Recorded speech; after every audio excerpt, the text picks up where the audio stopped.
The following is a conversation with Elon Musk, his fourth time on this, the Lex Friedman podcast. I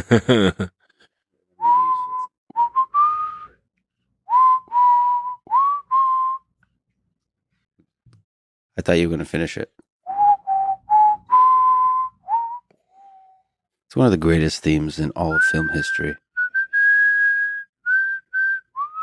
Yeah, that's great. So I was just thinking about the Roman Empire, as one does. There's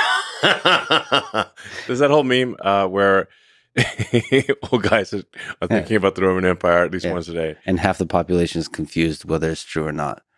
But more seriously, thinking about the wars going on in the world today. And as you know, war and military conquest has been a big part of Roman society and culture. And it, I think, has been a big part of most empires and dynasties throughout human history. So yeah, they usually came as a result of conquest. I mean, there's some like the Austro-Hungarian Empire where there was just a lot of sort of clever marriages. But fundamentally, there's an engine of conquest. And they celebrate excellence in warfare. Many of the leaders were excellent generals. Yeah. That kind of thing. So big picture question, Grok approved. I asked if this is a good question to ask. Kid tested, Grok approved? Yeah. At least on fun mode. To what degree do you think war is part of human nature versus a consequence of how human societies are structured? I ask this as you have somehow controversially been a proponent of peace.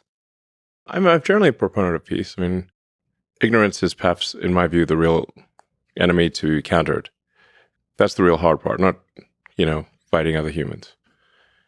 But all creatures fight. I mean, the jungle is you look at people think of this nature as perhaps some sort of peaceful thing, but in fact it is not. There's some quite funny Werner Herzog thing where he's like in the jungle, like saying that it's like basically just murder and death in every direction.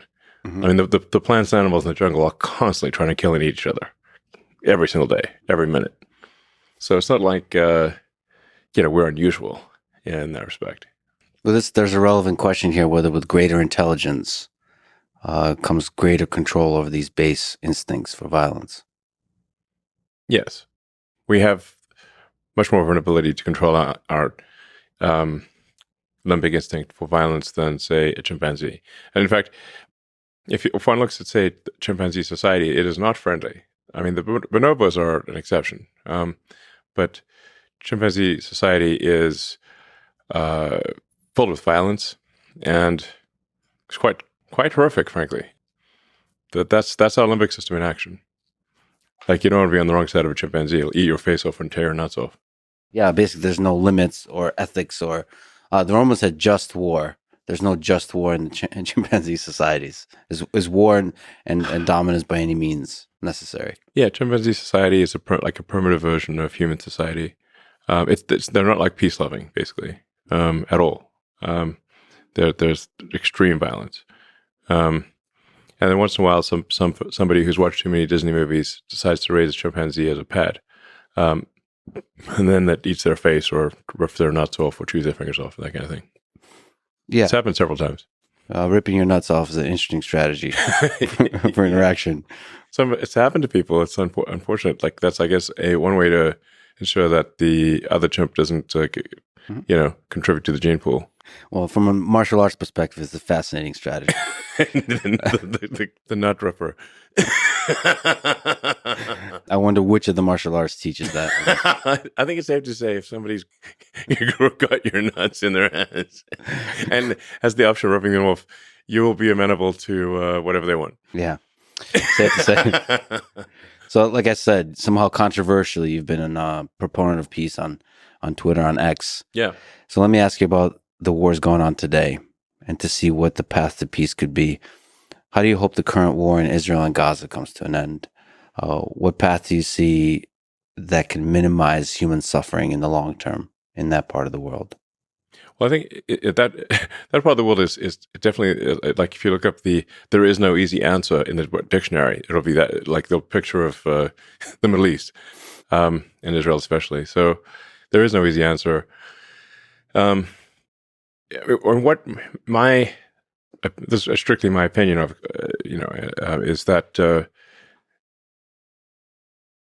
the goal of Hamas was to provoke an overreaction from Israel. They obviously do not expect to have a military victory, but they really wanted to commit the worst atrocities that they could in order to provoke the most aggressive response possible from Israel, and then leverage that aggressive response to rally Muslims worldwide for the cause of Gaza and Palestine, which they have succeeded in doing. So the counterintuitive thing here, I think that the thing that I think should be done, even though it is very difficult, is that I would recommend that Israel engage in the most conspicuous acts of kindness possible. Everything. That is the actual thing that would thwart the goal of Hamas. So, in some sense, the degree that makes sense in geopolitics, turn the other cheek, implemented. It's not exactly turn the other cheek, because I do think that there's, I think it is appropriate for Israel to find the Hamas members and, either kill them or incarcerate them. Like that's something has to be done because they're just going to keep coming otherwise. But in addition to that, they need to do whatever they can. There's some talk of establishing, for example, a mobile hospital. I'd recommend doing that. Just making sure that there's food, water, medical necessities, and just be over the top about it and be very transparent, so that people can't claim it's a trick. Like just put a webcam on the thing, all 24/7. Deploy acts of kindness. Yeah, conspicuous acts of kindness that are unequivocal, meaning they can't be somehow, because Hamas will then their response will be, "Oh, it's a trick." Mm-hmm. Therefore, you have to counter how is it not a trick. This ultimately fights the broader force of hatred in the region. Yes, and I'm not sure who said it. It's an apocryphal saying, but an eye for an eye makes everyone blind. Follow to learn more.